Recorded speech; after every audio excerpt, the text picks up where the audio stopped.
Disaster by choice. Bencana adalah pilihan. Penulis Elon Kelman. Salam tangguh. Selamat berjumpa kembali dengan YouTube channel Labirin Penanggulangan Bencana. Kali ini kita masuk kepada pembahasan atau kolom bedah buku karangan Elon Kelman. Tentang bencana adalah pilihan. Sebelumnya mohon subscribe, komen dan share untuk pengembangan channel ini ke depan. Kata pengantar. Pesan utama buku ini adalah bahwa bencana bukanlah hal alami, melainkan diciptakan oleh tindakan dan pilihan manusia, sehingga dapat dicegah. Bencana tidak terletak pada kekuatan alam seperti tornado atau gempa bumi, tetapi pada kematian, cedera, hilangnya rumah dan mata pencaharian, serta kegagalan untuk mendukung para korban, yang mengubah gangguan jangka pendek menjadi mimpi buruk pemulihan jangka panjang. Meskipun kita tidak selalu bisa mengendalikan kekuatan alam, kita memiliki pengetahuan, kemampuan, teknologi, dan sumber daya untuk membangun infrastruktur yang lebih kuat atau menghindar dari area berbahaya. Banyak pilihan yang kita buat saat ini justru menciptakan kondisi yang memungkinkan terjadinya bencana. Alam tidak memilih, tetapi kita yang melakukannya. Dan dengan pilihan kita dapat mencegah bencana, yang membuktikan bahwa bencana itu tidak alami. Bab 1. Sebuah pulau yang hancur. An island shattered. Bab ini menggunakan gempa bumi Haiti 2010 sebagai studi kasus untuk menunjukkan bahwa bencana terjadi karena kerentanan yang sudah ada, bukan karena peristiwa alam itu sendiri.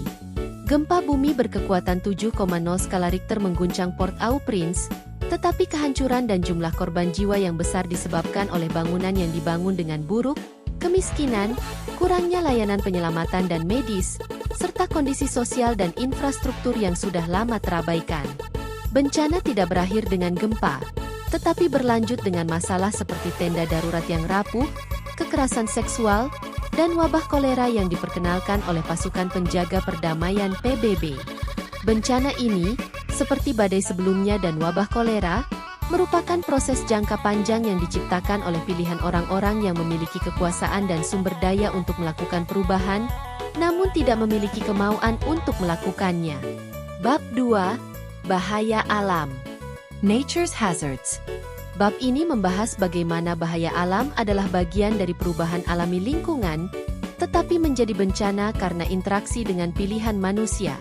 Contohnya adalah kebakaran hutan.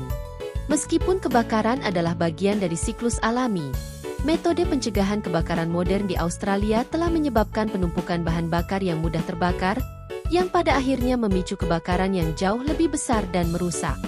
Di sisi lain, program seperti Wildfire Partners di Colorado menunjukkan bagaimana orang dapat membuat pilihan untuk mengurangi kerentanan properti mereka, seperti membersihkan vegetasi di sekitar rumah, sehingga rumah mereka selamat dari kebakaran meskipun properti tetangga hancur. Bab ini juga membandingkan pendekatan terhadap banjir di London dan Singapura, di mana rekayasa perkotaan telah menempatkan orang dan bangunan di jalur air, menciptakan kerentanan buatan manusia. Bab 3. Kisah kerentanan. The story of vulnerability. Bab ini menjelaskan kerentanan sebagai keadaan di mana orang tidak memiliki sumber daya, pengetahuan, atau pilihan untuk melindungi diri dari bahaya alam. Meskipun kita memiliki pengetahuan untuk membangun infrastruktur yang tahan gempa atau menghadapi banjir, kita tidak selalu menerapkannya, yang mengarah pada cedera, kematian, dan kerusakan. Kerentanan adalah hasil dari banyak faktor yang kompleks, termasuk keputusan dan tindakan individu, organisasi, dan pemerintah. Bab ini juga menyentuh kerentanan yang disebabkan oleh usia. Orang tua lebih rentan terhadap suhu ekstrim, jenis kelamin, wanita seringkali lebih rentan terhadap kekerasan dalam bencana, dan status disabilitas. Bab 4. Kerentanan berdasarkan pilihan. Vulnerability by choice. Bab ini lebih jauh mengeksplorasi bagaimana kerentanan adalah masalah pilihan. Tetapi pilihan siapa? Orang-orang kaya terkadang memilih untuk tinggal di daerah yang rentan terhadap bahaya alam karena alasan gaya hidup atau lingkungan, seperti di pesisir Florida yang rawan badai. Namun, mereka memiliki lebih banyak pilihan untuk mengendalikan kerentanan mereka, seperti membeli asuransi yang memadai atau melakukan modifikasi bangunan. Sebaliknya, orang miskin seringkali tidak memiliki pilihan selain tinggal di area berbahaya dan tidak memiliki sumber daya untuk melindungi diri mereka sendiri. Bab ini juga menyajikan pandangan yang berbeda, seperti penduduk desa di dekat Gunung Merapi yang memandang letusan sebagai peluang karena abu vulkanik menyuburkan tanah mereka. Bab 5. Membuat pilihan. Making the choice.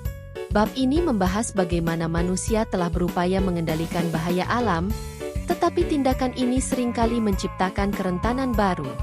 Contohnya adalah bendungan dan tanggul yang memberikan rasa aman palsu, sehingga orang membangun di daerah yang sebenarnya berbahaya. Bab ini juga menyebutkan upaya untuk membasmi penyakit seperti polio dan cacing draculiasis, yang menunjukkan bahwa bahaya biologis dapat dikendalikan, meskipun konflik dan kurangnya infrastruktur dapat menghambat upaya tersebut. Penulis juga menyinggung bahaya yang berasal dari ruang angkasa, seperti asteroid dan cuaca antariksa, yang sangat jarang terjadi tetapi bisa menjadi bencana alam sejati. Untuk menghadapi bahaya ini, penting untuk memiliki sistem yang tangguh dan rencana darurat yang memadai. Bab 6. Melakukan perubahan. Making the change. Bab terakhir ini mengakui keberhasilan manusia dalam menangani bencana tetapi juga menyoroti jurang besar antara apa yang sudah dicapai dan apa yang seharusnya dilakukan. Ada perdebatan tentang pendekatan terbaik. Apakah harus mengubah hal-hal mendasar seperti kemiskinan dan diskriminasi, atau fokus pada langkah-langkah yang lebih kecil dan langsung? Penulis berpendapat bahwa kita harus secara aktif memilih untuk mengurangi kerentanan, bahkan di lingkungan dengan bahaya alam yang signifikan. Ini termasuk mengelola hutan untuk memungkinkan kebakaran kecil, tidak terlalu mengandalkan dinding banjir, dan memodifikasi properti untuk mengurangi kerusakan, serta mengubah perilaku kita sendiri. Perubahan ini memerlukan kemauan politik, sumber daya, dan kesediaan untuk menghadapi tantangan yang kompleks dan mendalam. Tema-tema tambahan. Buku ini juga membahas pengaruh perubahan iklim terhadap bencana, dengan menyatakan bahwa meskipun perubahan iklim dapat meningkatkan intensitas bahaya seperti badai dan kekeringan, bencana sesungguhnya adalah konsekuensi dari kerentanan yang tidak ditangani. Penulis juga menyentuh bahaya dari luar angkasa, seperti asteroid, di mana tindakan pencegahan lebih berfokus pada pengendalian ancaman itu sendiri daripada mengurangi kerentanan. Secara keseluruhan, buku ini berargumen bahwa dengan membuat pilihan yang tepat untuk mengurangi kerentanan, kita dapat mencegah bencana yang tidak perlu. Demikian pembahasan bedah buku ini disampaikan, semoga bermanfaat. Salam tangguh dan siap untuk selamat.